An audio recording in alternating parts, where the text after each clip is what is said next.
मीडियामध्ये चालत आहे की नागपूरमध्ये 2 ह्युमन मेटानिमोनी व्हायरसचे पेशंट्स आढळलेले आहे. हे सध्या चुकीचं आहे. 2 पेशंट जे एक 7 वर्षाचा आणि एक 14 वर्षाचे जे होते वॉक इन ओपीडी मध्ये त्यांनी आपली पॅनल टेस्ट केली, त्याच्यामध्ये सस्पेक्टेड जे आलेले आहे. पण जोपर्यंत आम्ही NIV आणि एम्स मधून तपासणी होणार नाही तोपर्यंत त्याच्यामध्ये कसलेही बोलणं बरोबर नाहीये. कारण सध्या नागपूरमध्ये एकही केस नाही, सस्पेक्टेड आहे. आता आम्ही त्यांचा सॅम्पल जो आहे तो एम्सला आणि पुण्याला पाठवू आणि त्याच्यानंतर आपल्याला कळेल की तो पॉझिटिव्ह आहे की निगेटिव्ह. आणि दोन्ही हे जे पेशंट होते ते वॉक इन होते, कोणीच ऍडमिट नाही आहे, ते डिस्चार्ज झालेले आहे, ते सुखरूप आहे.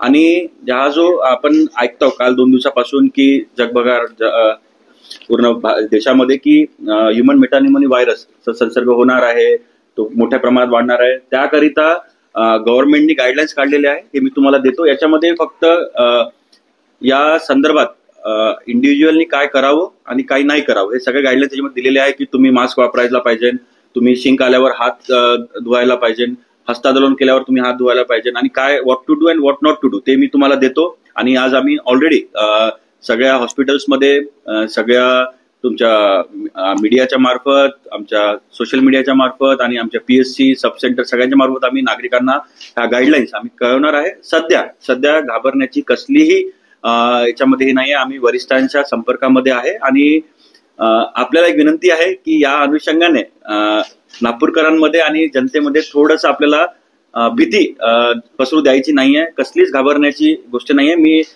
रिस्पॉन्सिबिलिटीने बोलते आपल्या समोर. सध्या घाबरण्याची कसलीच कंडिशन नाही.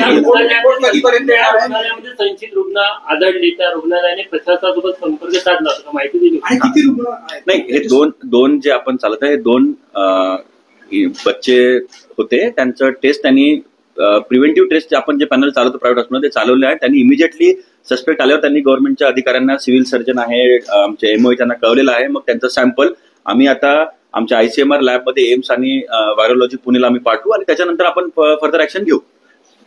या संदर्भात काही इतर उपाययोजना करायची गरज पडेल? नाही, मी ते सांगतो. मी तुम्हाला वाचून दाखवतो म्हणजे तुमच्या मार्फत सगळ्या जनतेपर्यंत पोहोचेल.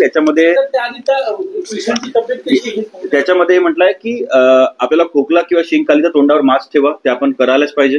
त्याच्यानंतर साबण आणि पाणी याच्या अल्कोहोल आधारित सॅनिटायझरने आपला हात वारंवार धुवा. त्यानंतर ताप, खोकला किंवा शिंक येताच सार्वजनिक ठिकाणापासून दूर राहा. भरपूर पाणी घ्या, आपल्याला हायड्रेट ठेवा आणि पौष्टिक बरोबर जेवण घ्या टायमाला. आणि संक्रमण कमी करण्यासाठी सर्व ठिकाणी पुरेसे व्हेंटिलेशन होईल याची दक्षता घ्या. आपण आफ्टर कोविड आपला हे वे ऑफ लाईफ झालेला आहे. आपण जरी हा HMP व्हायरस नसाल तरी आपण हे सगळं आपण करत आहोत. त्यानंतर शासनाचं हे करू नये. हस्तांदोलन, टिश्यू पेपर, रुमालाचा पुनर्वापर ते आपण ऑलरेडी करत नाही. आजारी लोकांचे जवळचा संपर्क, हे इन्फ्लुएन्झा व्हायरसमध्ये आपण जे नाही करायचं ते ऑलरेडी आपण लोकांमध्ये आता अवेअरनेस झालेली आहे. त्यानंतर सार्वजनिक ठिकाणी थुंकणे आणि डॉक्टरांच्या सल्ल्याशिवाय औषधी घेणे, या गाईडलाईन्स आहे. आम्ही सगळ्यांना सर्क्युलेट करू, आपणही आपल्या माध्यमातून जनतेपर्यंत पोहोचवा. आणि बिलीव्हर्स, ज्या प्रकारे आपण कोविडमध्ये पण काम केलेलं की सध्या घाबरण्याची कसलीही गोष्ट नाही आहे. All is under control. एकदा आपल्या रिपोर्ट्स आल्यावर आपण फर्दर ऍक्शन आपण डिसाईड करू. 2 से 3 दिन लगेंगे. एम्सचे आपले डायरेक्टर सर आहे, आम्ही इमिजिएटली पाठवलेलं आहे. आणि एक सॅम्पल पुण्याला जाईल आणि एक एम्सला जाईल आणि रिपोर्ट आम्ही तुम्हाला अजून एकदा बोलून आम्ही करू. सॅम्पलच्या टेस्टिंगसाठी ICMR कडनं जे किट्स येणार आहे ते पोहोचलेत काय आणि ते व्यवस्थित नाही? ते पुण्याला असेलच ना, ते एम्सलाही आणि पुण्यालाही आहे.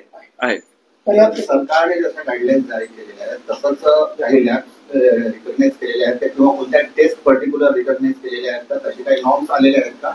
किंवा प्रायव्हेट मध्ये करायचं की मग सगळ्यांनी एम्स मध्ये जावं? नाही, हे बघा, त्याच्यामध्ये कोविडमध्ये जे आपण होतं त्या लॅब्स रिकॉग्नाइज केलं होतं, गव्हर्नमेंट लॅबमध्ये आपण करतो, तो नंतर प्रायव्हेटलाही अलाउड केलेला आहे. तर त्याप्रमाणे आता गाईडलाईन्स येईल. पण मला सध्या वाटतं की आपण खूप जास्ती सामोरचा आपण विचार करत आहोत. सध्या तशी कसलीही कंडिशन नाही. तुम्ही डॉक्टर पण आहात, तर कोरोना सारखी घाबरण्याची स्थिती आहे का आता, काय सांगणार? नाही, कोरोना व्हायरस नवीन होता. हा जो ह्युमन मेटानिमोनी व्हायरस आहे हा 2001 पासून आहे. नेदरलँडमध्ये हा आयडेंटिफाय झाला होता आणि सध्या याच्यामुळे मुलांमध्ये फ्लू सारखे सिम्पटम्स येतात. हा नवीन व्हायरस नाही आहे, हा जुनाच व्हायरस आहे. जर आपण रिसर्च केला, जर आपण पबमेड सारख्या किंवा काही मेडिकल लिटरेचर वाचत, हा व्हायरस जुना आहे. त्यामुळेच मी सांगतो की सध्या घाबरण्याची कसलीही गरज नाही आहे. परंतु प्रिकॉशन्स आपण जे गव्हर्नमेंटनी, हेल्थ डिपार्टमेंटनी काढलेले आहेत ते आपण जर आपल्या जीवनामध्ये जर इंटरलाइज केलं तर आपल्यासाठी चांगलंच आहे. त्यामुळे आम्ही हे सर्क्युलर आणि गाईडलाईन्स लोकांसाठी सर, ते काढतो. संशयित आहे, त्यांची तब्येत कशी आहे आता, नेमकं काय कशा परिस्थितीत आहे? ते वॉक इन होते, ते ओपीडी बेसिसवर होते, ते डिस्चार्ज म्हणजे घरीच आहे आणि सुखरूप आहे. त्यांना कसलाच काही विषय नाही आहे. त्यांना वेगळा व्हायरस आहे पण संशयित आरएनए बेस व्हायरस आहे. याची आरटीपीसीआर टेस्ट करण्यात आलेली आहे. आरटीपीसीआर मध्ये आरएनए व्हायरसचं दिसतं. मग हे फक्त सस्पेक्टेड आम्ही काय म्हणतो, कारण त्याच्यामध्ये सिटी व्हॅल्यू लागते आपल्याला. सिटी व्हॅल्यू जसं कोविडमध्ये म्हणतो की 25च्या वर झालं तरच पॉझिटिव्ह, 25च्या खाली आता आपण नव्हतो कारण. तर तसे याचं सिटी व्हॅल्यू सगळं आपल्याला डिटेल केल्यावरच आपल्याला कळावं लागणार. कारण व्हायरल जे प्रोटीन असतात ते एक दुसऱ्याचं ओव्हरलॅपी होतात. आणि इन्फ्लुएन्झा पॉझिटिव्ह आहे तो निमो व्हायरस पॉझिटिव्ह असू शकता. त्यामुळे सिटी व्हॅल्यू डिटेल एक वेळा होऊ द्या, एक्सपर्ट बसलेले आहेत, त्यानंतर आपण हे करू. दुसरा प्रश्न असा की जिनोम सिक्वेन्सिंग हे आरएनए मध्ये काही म्युटंट आले की नाही याच्यासाठी करणार आहे. तर हे पुण्याला होतं. त्याच्या प्रायमरी बेसिसवर आपल्याला पॉझिटिव्ह आहे की निगेटिव्ह आहे हे एम्स मधून मी ते सांगितलं की हमारे एम्स मध्ये जिनोम सिक्वेन्सिंग होईल आणि तिकडे पुण्याला डिटेल इन्व्हेस्टिगेशन होईल. दोन्ही सॅम्पल आपण पाठवलेले आहे. रिपोर्ट येताच मी तुम्हाला अजून बोलून तुम्हाला क्लिअर कट सांगेल. हिंदी में बताया HMPV के 2 मरीज यहाँ संशयित पाए गए, क्या पूरा मामला है, क्या उनकी उम्र थी?